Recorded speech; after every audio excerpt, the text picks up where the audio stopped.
మీకు దేవుడు విజయం ఇవ్వబోతున్నాడు. ఏ విషయాన్ని గురించి చింతించవద్దు, భయపడవద్దు, బాధపడవద్దు. యేసుక్రీస్తు నామములో మీ అందరికీ శుభములు తెలియపరుస్తున్నాను. ఇంతకాలం మీలో కొంతమంది ఓటమిని రుచి చూసిన వాళ్ళు ఉన్నారు. కొంతమంది అయితే అన్ని విషయాల్లో ఓటమి, ఏది కలిసి రాకపోవటం, దెబ్బల మీద దెబ్బలు, బాధల మీద బాధలు, జీవితమే వేదనతోనూ కన్నీళ్లతోనూ బాధతోనూ మరి కాలం గడుపుతున్న వాళ్ళు చాలామంది ఉన్నారు. అయితే దేవుడు మీకు గొప్ప విజయాన్ని ప్రసాదించబోతున్నాడు. ఒకటి మీరు జ్ఞాపకం చేసుకోవాలి. సామెతలు 21:31 ఏముంటుందంటే, యుద్ధ దినము కొరకు గుర్రం సిద్ధపరచబడితే కానీ విజయం మాత్రము యెహోవా ద్వారా వస్తాయి. అంతేకాదు, కీర్తన 3:8 వెరీ క్లియర్గా రాయబడి ఉంది, victory belongs to the lord. విజయము దేవుని వశం ఉంది. మరి ఎవరికి దేవుడు విజయాన్ని ఇస్తున్నాడు? విజయము కృపను బట్టి ఇవ్వబడుతున్నాయి, అన్మెరిటెడ్. ఏ యోగ్యత లేని వాడు కూడా దేవుడు విజయాన్ని ఇవ్వగలుగుతాడు. అది ఆత్మీయ విజయం కావచ్చు, లేకపోతే ఈ లోక సంబంధమైన విజయం ఏదైనా కావచ్చు. దావీదు జీవితంలో విజయము ఎప్పుడు ఆయన చేతికి అందిందంటే, విజయ పథకాన్ని ఎప్పుడు ఎగురవేయగలిగాడంటే మీరు చెప్తే ఆశ్చర్యపోతారు.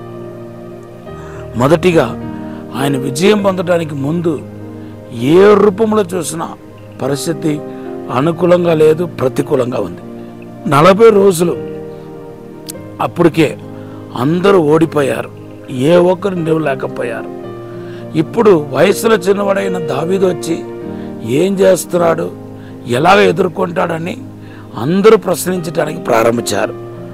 మూడవది మనం చూస్తే, దేవుని బిడ్డలారా, ఆ శత్రు గోలియాతు తన దేవతల చేత శపించాడని రాయబడి ఉంది.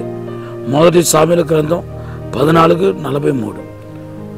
శాపనార్థమైన మాటలు ఆయన చెవిలో వినపడుతుంది. తిరస్కరించి మాట్లాడుతున్నాడు, నీచ్యంగా మాట్లాడుతున్నాడు దావీదును చూసి. 1 సామెల గ్రంథం 14:42. యుద్ధ కాలంలో ఆయన సహోదరులు ఉన్నారు. ఆయన సహోదరులు ఏమైనా ప్రాచారపరుస్తారనుకుంటే ప్రాచారపరచడంతో పోయి ఆయన్ని ఎంత అనగదొక్కాలో మాటల చేత ఎంత కృంగదీయాలో అంత కృంగదీసి దావీదు గురించి మాట్లాడుతున్నారు. 1 సామెల గ్రంథం 17:28. సో ఆయన ఇంటి వారి సహాయం ఆయనకి లేదు. ఒక అభిషక్తుడు ఉన్నాడు అక్కడ, అందరూ అభిషక్తులు కాదు, అక్కడ ఒకే ఒక అభిషక్తుడు ఉన్నాడు, ఆయన సౌలు.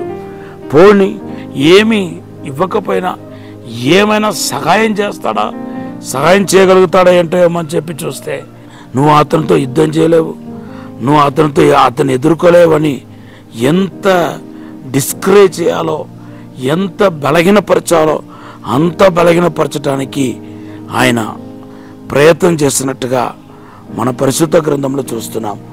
1 సామెల గ్రంథం 17:33 మనం చూస్తున్నాం.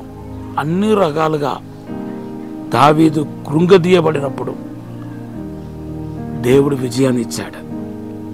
ఈరోజు నేను మీకు చెప్తున్నాను, ఎంతమంది మళ్ళీ కృంగిపోయి ఉన్నారు.